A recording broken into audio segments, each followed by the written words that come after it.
नमस्कार, आप देख रहे हैं प्राइम न्यूज। मैं हूं राजेश कुमार। वक्त उत्तराखंड प्राइम का है। बुलेटिन की शुरुआत बड़ी खबर के साथ करेंगे। देहरादून से खबर है, जहां मुख्यमंत्री पुष्कर सिंह धामी ने बड़ा फैसला लिया है और उत्तराखंड सरकार ने कांवड़ यात्रा को रद्द कर दिया है।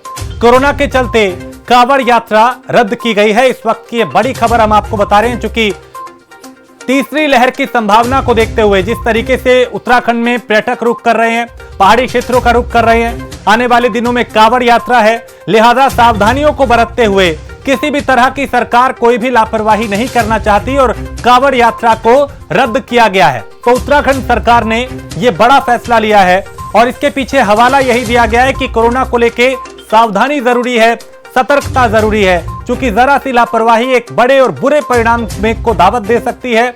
लिहाजा कांवड़ यात्रा को उत्तराखंड सरकार ने रद्द कर दिया है, यानी इस साल भी कांवड़ यात्रा नहीं होगी। तो कोरोना के चलते कांवड़ यात्रा को रद्द किया गया है। मुख्यमंत्री पुष्कर सिंह धामी ने यह बड़ा फैसला लिया है और उत्तराखंड सरकार ने कांवड़ यात्रा रद्द करने का फैसला लिया है और यह इसलिए किया गया कोरोना के चलते, क्योंकि आने वाले वक्त में विशेषज्ञों ने ऐसी संभावना जताई है कि तीसरी लहर आ सकती है। लिहाजा उसको कम किया जाए, उसके असर को खत्म किया जाए, उसे कंट्रोल किया जाए और ऐसे कदम उठाए जाएं जिससे कि तीसरी लहर ना आ पाए। उसके लिए उस दिशा में इस कदम को देखा जा रहा है। पवन कुमार हमारे संवाददाता इस पे ज्यादा अपडेट के साथ। पवन, बड़ा फैसला मुख्यमंत्री ने लिया, कांवड़ यात्रा को रद्द किया गया। बिल्कुल राजेश, जिस तरीके से कोरोना की तीसरी लहर की आशंका थी और अब तो जिस तरीके से लगातार नए नए वेरिएंट इसके सामने आ रहे हैं, अभी डेल्टा प्लस वेरिएंट को लेकर के चिंताएं काफी बनी हुई है। तो इन सब चीजों को देखते हुए मुख्यमंत्री पुष्कर सिंह धामी ने आज वरिष्ठ अधिकारियों के साथ एक बैठक आहुत की थी। इस बैठक में पूरे विचार विमर्श किया गया कि किस तरीके से कांवड़ यात्रा को शुरू किया जाए या ना किया जाए और उसको स्थगित किया जाए। तो इन सब विषयों को लेकर के चर्चा की गई थी राजेश। तो उसमें मुख्यमंत्री ने कहा है कि आस्था और धर्म ये सब चीजें जरूरी है, लेकिन इसके साथ साथ जो मानव जीवन है उसको बचाना सरकार की पहली प्राथमिकता है। उसी की दिशा में ये बड़ा कदम माना जा रहा है। बहुत शुक्रिया पवन कुमार इस तमाम जानकारी के लिए। तो उत्तराखंड सरकार ने कांवड़ यात्रा को रद्द कर दिया है और उत्तराखंड सरकार में आबकारी मंत्री यशपाल आर्या ने आबकारी विभाग के अधिकारियों के साथ बैठक की और पिछले 4 वर्षों से 93 करोड़ की वसूली नहीं हो पाने को काफी गंभीर बताया और नाराजगी जाहिर की। यशपाल आर्या ने कहा कि अधिभार वसूली मामले पर लापरवाही बरतने वाले अधिकारियों पर कार्रवाई की जाए। इसके साथ ही उन्होंने अवैध शराब की रोकथाम के लिए विभाग को छापेमारी में वृद्धि करने के साथ ही रिक्त पदों को भी जल्द भरने के निर्देश दिए हैं। यानी नई कैबिनेट ने, यानी नए जो मंत्रियों ने शपथ ली है एक बार फिर पुष्कर सिंह धामी के साथ, मुख्यमंत्री के साथ, उसके बाद से लगातार मंत्री भी एक्टिव दिखाई दे रहे हैं और क्या अब तक हुआ है इसको लेकर फीडबैक लिया जा रहा है, मंथन किया जा रहा है, बैठकें की जा रही हैं, समीक्षा की जा रही है। 2021-22 का जो हमारा राजस्व लक्ष्य निर्धारित था उसके सापेक्ष 114% हमने बढ़ोतरी की है। कोविड के बावजूद भी हमें लक्ष्य प्राप्त का जो लक्ष्य था उससे हमें 114% हमने राजस्व प्राप्त किया है। लेकिन दूसरी तरफ जो मैंने आज कहा है कि जो 4 वर्षों का अधिभार जो बकाया है, अधिभार जो बकाया है 4 वर्षों का, वो 93 करोड़ रुपया है। स्वास्थ्य मंत्री धन सिंह रावत ने आज अपने विभाग की समीक्षा की और समीक्षा के बाद धन सिंह रावत ने कहा कि आने वाले वक्त में 1850 नर्सिंग के पदों पर भर्ती की जाएगी। उन्होंने कहा कि स्वास्थ्य व्यवस्था को पंचायत स्तर तक ले जाना है, उनकी प्राथमिकता है ये। विधायक, सांसद, पंचायत प्रतिनिधि और पत्रकारों से वो जल्द ही सुझाव भी लेंगे और ये सुझाव सेमिनार के माध्यम से लिए जाएंगे। स्वास्थ्य मंत्री ने कहा कि टीबी के मरीज जो स्वस्थ हुए हैं उनकी वीडियो रिकॉर्डिंग की जाएगी और आम लोगों तक इस रिकॉर्डिंग को पहुंचाया जाएगा ताकि टीबी मरीजों को इससे फायदा पहुंचे।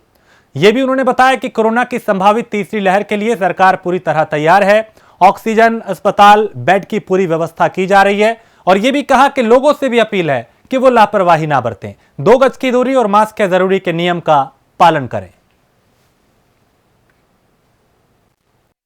1865 पदों की हम भर्तियां करेंगे 50 दिन का टारगेट दिया है। इसमें एएनएम लगाई जाएंगी लगभग 400 और नर्सें लगाई जाएंगी, लैब टेक्नीशियन लगाए जाएंगे, हमारे डाटा एंट्री वाले लगाए जाएंगे और डॉक्टर्स की भर्ती की जाएगी। तो एक बड़ा निर्णय तो सरकार ने किया है कि 50 दिन में हम इन सबको नौकरी लगाएंगे। बढ़ती महंगाई को लेकर आज प्रगतिशील महिला एकता केंद्र ने शहर में जुलूस निकालते हुए सरकार का पुतला फूंका। बताते चलें कि खाद्य वस्तुओं और पेट्रो पदार्थों की ऊंचाई पे पहुंचती कीमतों को लेकर विरोध किया गया। बढ़ती महंगाई को लेकर नारेबाजी की गई, जुलूस निकाला गया, साथ ही रेलवे स्टेशन चौराहे पर सरकार का पुतला भी फूंका गया। इस मौके पर महिला एकता केंद्र की नेता बिंदु गुप्ता ने कहा कि सरकार की जनविरोधी इस नीति के कारण आम आदमी का जीना मुश्किल हो गया है।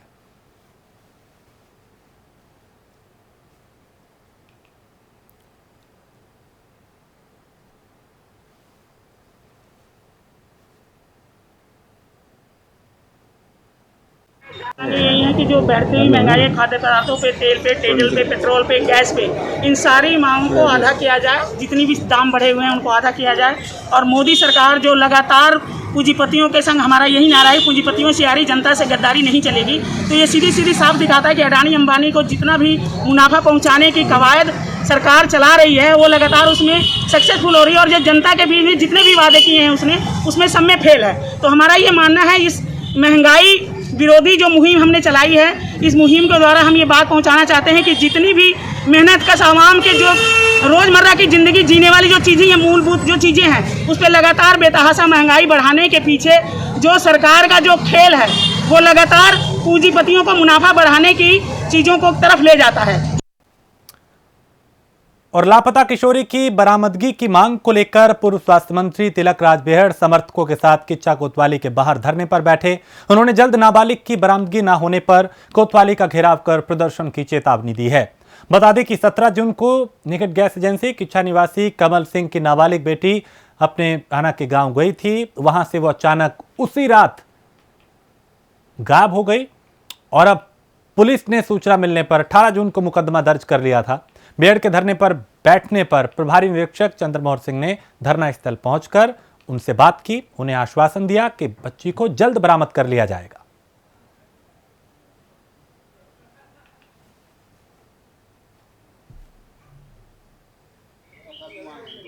गायब हुई है, वो 14 साल की है, वो मेरी बहन है।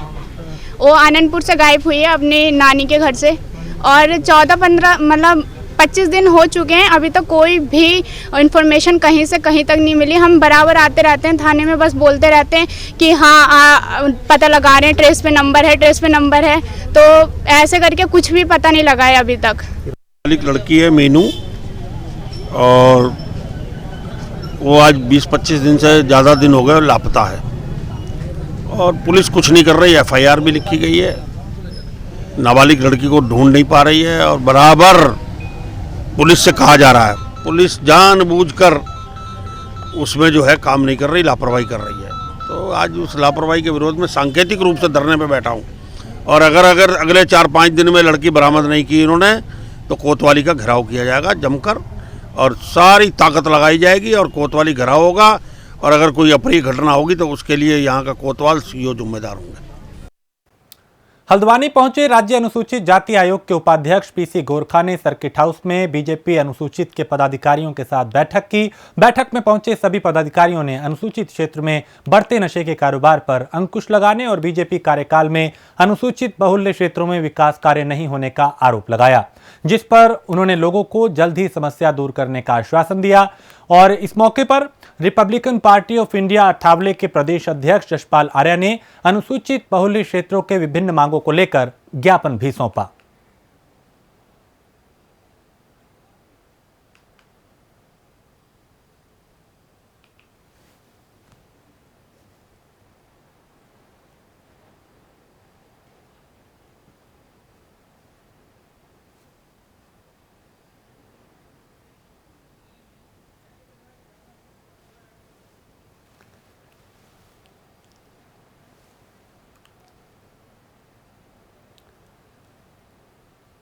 और कुमाऊं के सुशीला तिवारी अस्पताल से जूनियर डॉक्टर और मरीजों के परिजनों के साथ बदसलूकी किए जाने का मामला सामने आया है।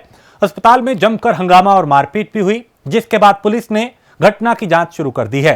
दरअसल हल्द्वानी के धानमिल में रहने वाले योगेश अपने पिता का इलाज कराने अस्पताल पहुंचे थे, जहां आरोप है कि जूनियर डॉक्टर ने उनके साथ मारपीट की, बदसलूकी की। मारपीट में पुलिस के परिजनों को, यानी जो मरीज है, इस मारपीट में उसके जो परिजन हैं उन्हें काफी चोट आई है और जिन्हें बेस अस्पताल में इलाज के लिए लाया गया। मौके पर पहुंचे पुलिस और प्रशासन के अधिकारियों द्वारा हालात को काबू में किया गया। अब जांच की जा रही है, कार्रवाई की जा रही है। लेकिन यह पहली मर्तबा नहीं है जब इस तरीके से मेडिकल स्टाफ और लोगों के बीच में, जो परिजन है या उनके जो तीमारदार हैं, उनके बीच में मारपीट भी हुई हो। इससे पहले भी कई जिलों से, कई अस्पतालों से ऐसी तस्वीरें सामने आती रही हैं। ये तस्वीर कुमाऊं की है।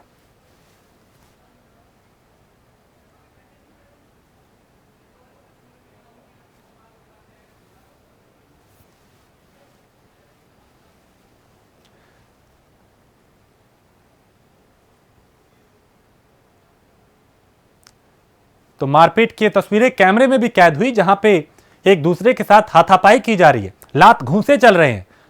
नौबत इतनी बढ़ गई कि लोग एक दूसरे के खून के प्यासे हो गए। मेडिकल स्टाफ और मरीज के जो तीमारदार थे उनके बीच में हाथापाई होने लगी, मारपीट होने लगी और उसी को किसी शख्स ने अपने कैमरे में कैद किया। कॉलेज से सूचना आई थी कि कुछ लोग इमरजेंसी में आए हैं और हंगामा कर रहे हैं। इस सूचना पे चौकी इंचार्ज मेडिकल चौक के यहाँ पे आए और उन्होंने जो वहाँ पे हंगामा कर रहे थे उनको अलग किया। उसके बाद जो हंगामा करने वाले पक्ष से काफ़ी लोग इकट्ठा हो गए मेडिकल कॉलेज के बाहर। उनका ये आरोप था कि डॉक्टरों के द्वारा उनके साथ अभद्रता की गई, उनका कोई पेशेंट वहाँ पे था और उस कारण से भी डॉक्टरों का ये कहना है कि इन लोगों ने बाहर से आकर हमारे साथ अभद्रता की है।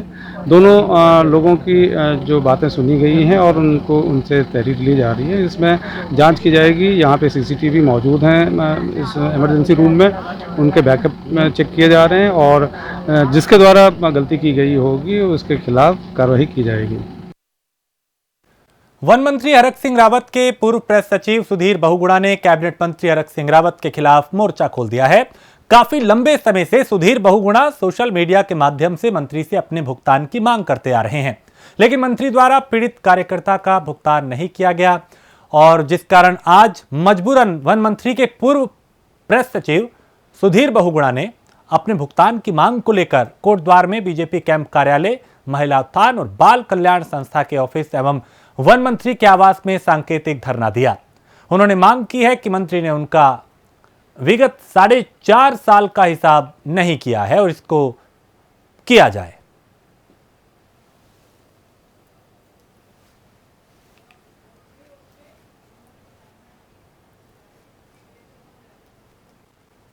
दरअसल धरना प्रदर्शन का उद्देश्य कुछ खास नहीं है, कुछ यही है कि मैं पिछले लगभग 4.5 सालों से जब से मंत्री जी यहाँ पर आए हैं तो काफ़ी कार्यक्रमों में मैंने मंत्री जी द्वारा मुझे कहा गया कि ये कार्यक्रम कर दो, वो कार्यक्रम कर दो। महिला उत्थान का भी इनका कार्यक्रम था, महिला उत्थान वालों का, जिसमें 6000 लेडीज़ों के लिए खाने की व्यवस्था थी। वैसे तो खैर 1500 की थी पर बाद में बढ़ गया था, फिर 6000 की व्यवस्था हो गई तो कम से कम 3.5 लाख का उसमें मेरा खर्चा आया। तो इनके द्वारा GNG एक संस्था थी जो कौशल विकास का कार्यक्रम करती है, उसके द्वारा मुझे 1,40,000 तो मुझे दे दिए गए, उसमें से भी 18% GST कटी है। तो वो 3.5 लाख में से 1,40,000 मुझे मिले हैं। 2,10,000 का तब से हिसाब चल रहा है। मैं कई बार अनुकृति गोसाई से मिला, मैंने उनसे बोला भाई मेरे हिसाब करा दो, मैं गरीब आदमी, मुझे पूरे 3.5 लाख में ज़्यादा 10-20 हज़ार मुझे बचेंगे। टिहरी जिले के कोटगांव में ऑल वेदर प्रोजेक्ट के तहत सड़क निर्माण अब ग्रामीणों के लिए मुसीबत बन चुकी है। बरसात के चलते निर्माणाधीन कंपनी नारदाना खुला रखने से अब सारा पानी कोटगांव के ग्रामीणों के यहां जा रहा है, जिससे उनके खेत खराब हो रहे हैं। साथ ही भारी बरसात के चलते भवन को भी खतरा है, यानी जो घर है उनको भी खतरा पैदा हो गया है। ग्रामीणों ने कहा कि उनके गांव के ऊपर BRO और निर्माण कंपनी ने नारदाना खुला छोड़ दिया है, जिसका उन्होंने पहले भी विरोध किया था, लेकिन इस मामले में कोई कार्रवाई नहीं की गई। अब बारिश होने पर पूरा पानी उनके गांव की ओर आ रहा है। ग्रामीणों ने कहा कि अगर उनकी नारदाना बंद किए जाने की मांग पर कार्रवाई नहीं की गई तो वो उग्र आंदोलन करेंगे।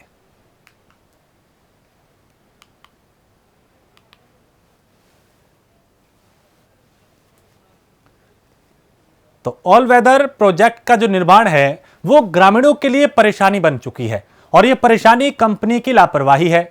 क्योंकि जो पानी है वो गांव की तरफ आ रहा है बरसात का, लिहाजा इन ग्रामीणों के सामने कई तरह की परेशानियां, कई तरह की चुनौतियां पैदा हो गई हैं। इनके घरों को खतरा है, खेत खराब हो रहे हैं।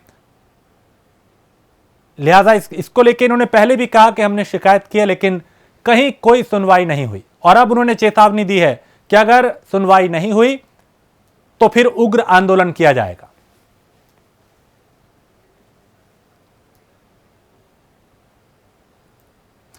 और रुड़की के गुरुकुल से अगर हम बात करें तो यहां पे नारसन में इंसानियत शर्मसार होने का मामला सामने आया है। दरअसल गुरुकुल नारसन में हाईवे किनारे एक गरीब परिवार रहता है।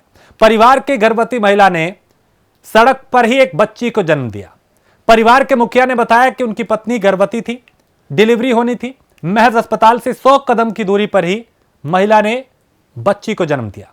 बच्ची के जन्म के बाद बच्ची का पिता नवजात को लेकर सामुदायिक स्वास्थ्य केंद्र पहुंचा, जबकि व्यक्ति जच्चा को सामुदायिक स्वास्थ्य केंद्र लाने में असमर्थ था, यानी महिला को नहीं पहुंचाया गया और केंद्र में तैनात सुरक्षा गार्ड को सड़क पर डिलीवरी होने की बात कही। नवजात बच्ची को डॉक्टर द्वारा इलाज दिया गया, लेकिन सुरक्षा गार्ड द्वारा पीड़ित को डॉक्टर ना होने की बात कहकर वापस भेज दिया गया। इस पर चिकित्सा अधीक्षक विवेक तिवारी ने बताया, मामला संज्ञान में आया है, जांच की जाएगी, दोषी होगा तो उसे बख्शा नहीं जाएगा। उसके बाद एम्बुलेंस को वहां पहुंचाया गया और फिर महिला को सामुदायिक स्वास्थ्य केंद्र में भर्ती कराया गया। देखिए, मेरे संज्ञान में जो बात आई है तो मुझे ये पता चला है कि कल रात में 12 साढ़े 12 बजे कोई व्यक्ति बाहर से आया और वो एक छोटी बच्ची को लेके आया था जिसकी डिलीवरी हुई थी। तो उसने ये कहा कि उसको दिखा रहा है, तो यहाँ पे गार्ड के द्वारा ये कहा गया कि रात में यहाँ पे कोई ड्यूटी पे नहीं रहता है, जैसा उसने मुझे बताया। अब मेरी ये संज्ञान में बात अभी आई है, मैं इसकी जांच कर रहा हूँ और जांच करने के उपरांत जो भी दोषी पाया जाएगा उसके खिलाफ जो है कड़ी कार्रवाई की जाएगी। और किच्छा तहसील के अंतर्गत सूरजमल ट्रस्ट के अस्पताल में बने कोविड केयर सेंटर में 2 महीने तक अपनी सेवा देने वाली 37 नर्सिंग की छात्राओं को पटेल फाउंडेशन किच्छा द्वारा स्मृति चिन्ह और प्रमाण पत्र देकर सम्मानित किया गया।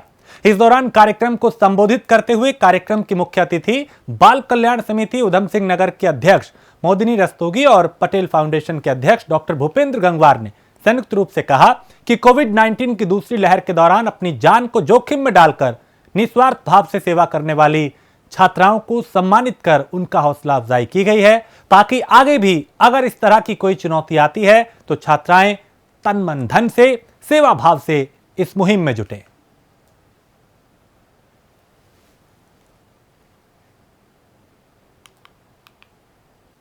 आप सभी का धन्यवाद देना चाहूँगी कि इन बच्चों ने, जो कि कोविड-19 एक महामारी है, उसमें किस तरीके से कि उनके परिवार वाले, उनके घर वाले उन लोगों को छोड़ के उनके पास भी नहीं आ रहे हैं, और इन बच्चों के द्वारा, इन हमारे बीएससी नर्सिंग के बच्चों के द्वारा उन लोगों की इतनी सेवा की गई, उनको दोबारा जीवन प्रदान किया गया, ये बहुत ही सराहनीय कार्य। पटेल एकेडमिक हमारी सामाजिक संस्था और इस संस्था के द्वारा हमने ये कोरोना पीरियड के दौरान जितने भी बच्चों ने कार्य किया है, इन बच्चों को सम्मानित करने का जो कार्यक्रम किया है, इन बच्चों के उज्ज्वल भविष्य की कामनाएं देते हुए इनको हम इस क्षेत्र में लगातार आगे सफलता की ओर अग्रसर करते हुए इनको सम्मानित किया गया है और इसीलिए हम इन लोगों को आगे की भविष्य की शुभकामनाएं देते हुए इनको प्रशस्ति प्रमाण पत्र भी प्रदान किया।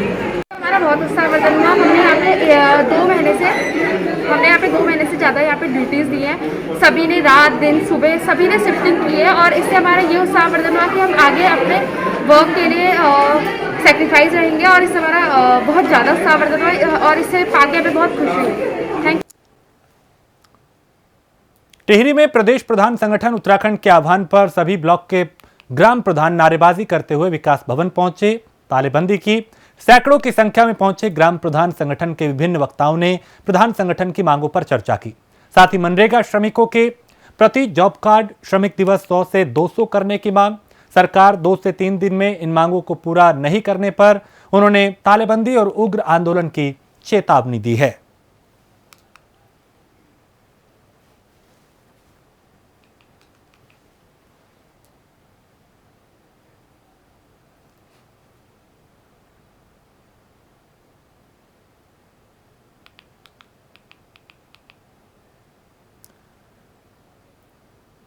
और खबर रुद्रप्रयाग से है, जहां पहाड़ी जिलों में स्वास्थ्य सुविधाओं की कमी के चलते ग्रामीण जनता काफी परेशान रहती है। कोरोना के चलते भी ग्रामीण क्षेत्रों में काफी समस्याएं उत्पन्न हुई, जिसको लेकर जिला मुख्यालय रुद्रप्रयाग में मनीष खंडूड़ी ने कार्यकर्ताओं से टेलीमेडिसिन सेवा को लेकर चर्चा की। इस दौरान उन्होंने कहा कि टेलीमेडिसिन सेवा ही ग्रामीण इलाकों में मील का पत्थर साबित हो सकती है। इस दौरान पहाड़ में स्वास्थ्य सुविधाओं की कमी को लेकर भी बात की गई।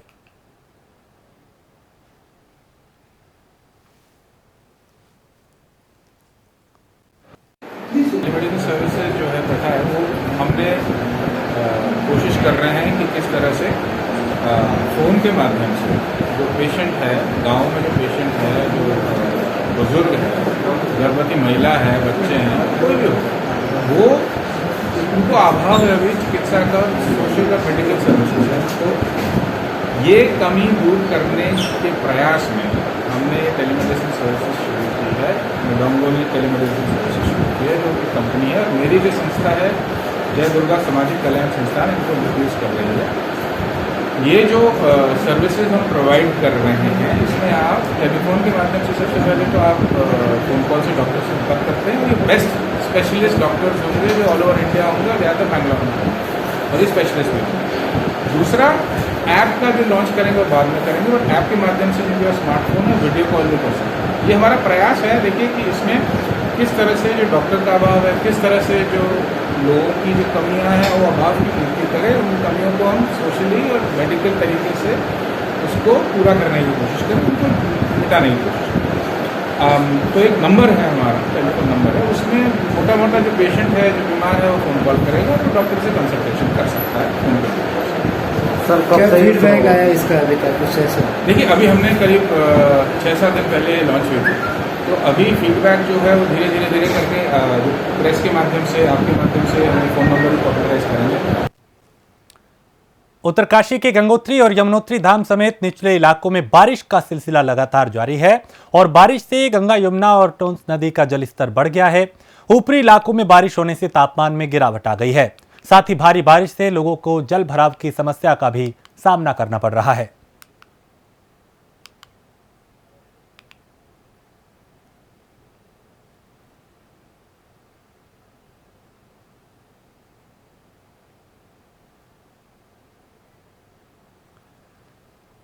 खबर उत्तरकाशी से है, जहां आज भी आराकोट बंगाड़ में आपदा के 1 साल 10 महीने बीत जाने के बाद भी मोटर पुल और सड़कों की हालत जस की तस है, जिसको लेकर मौरी ब्लॉक के जनप्रतिनिधियों और महिलाओं ने जमकर नारेबाजी की, प्रदर्शन किया। लोगों ने आगामी चुनाव का विरोध करने की चेतावनी भी दी। आपदा प्रभावित लोगों ने प्रदेश की बीजेपी सरकार और पुरोला विधानसभा से कांग्रेस के विधायक राजकुमार के खिलाफ गुस्सा जाहिर किया।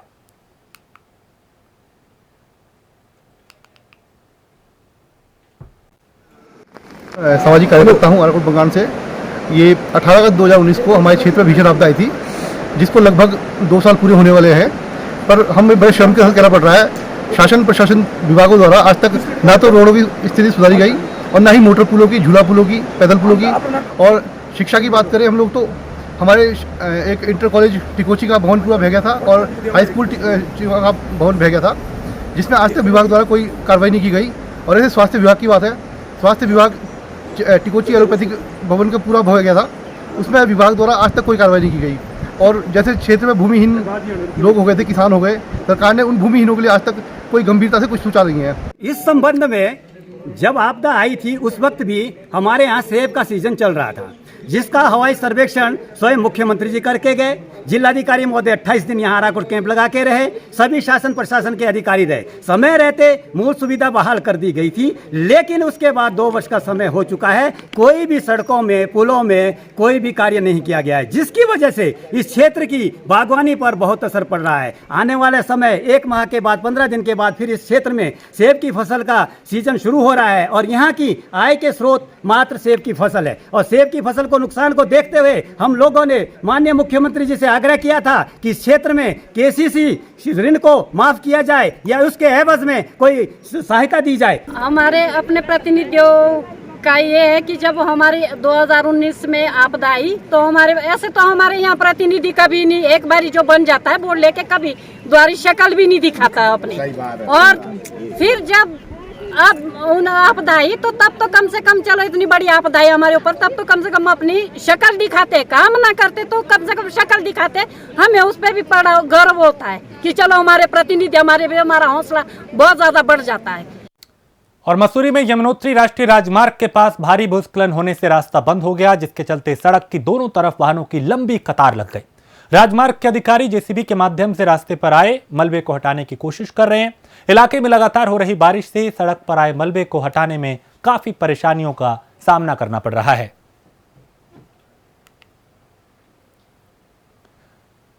टिहरी में भारी बारिश से एक नवनिर्मित दीवार ढह गई, जिससे आसपास के लोगों में अफरा तफरी मच गई।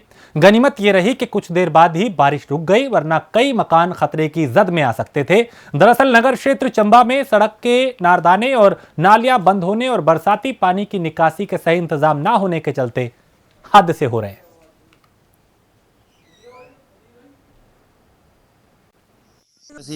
रात से ही हो रही थी, फिर कल परसों भी हुई बारिश, तो यहाँ पानी बहुत ज़्यादा आता है। ये जो सामने एक ऊपर से मसूरी रोड का पानी जो है सब नीचे आता है। यहाँ नगर पालिका ने कोई यहाँ तो नाली वाली कोई डाल नहीं रखी है। अब सब लोग परेशान है, इधर से काफ़ी टाइम से मांग कर रहे हैं कि यहाँ नाली पड़ जाएगी, थोड़ा पानी एक साथ जाएगा तो इकट्ठा कहीं सही ढंग से जाएगा। ये तो बिखर के पूरी जगह ये पूरा पुस्ता आज तोड़ के ले गए। और इसी के साथ इस बुलेटिन में फिलहाल इतना ही। देश प्रदेश की बाकी खबरों के लिए आप देखते रहिए प्राइम न्यूज।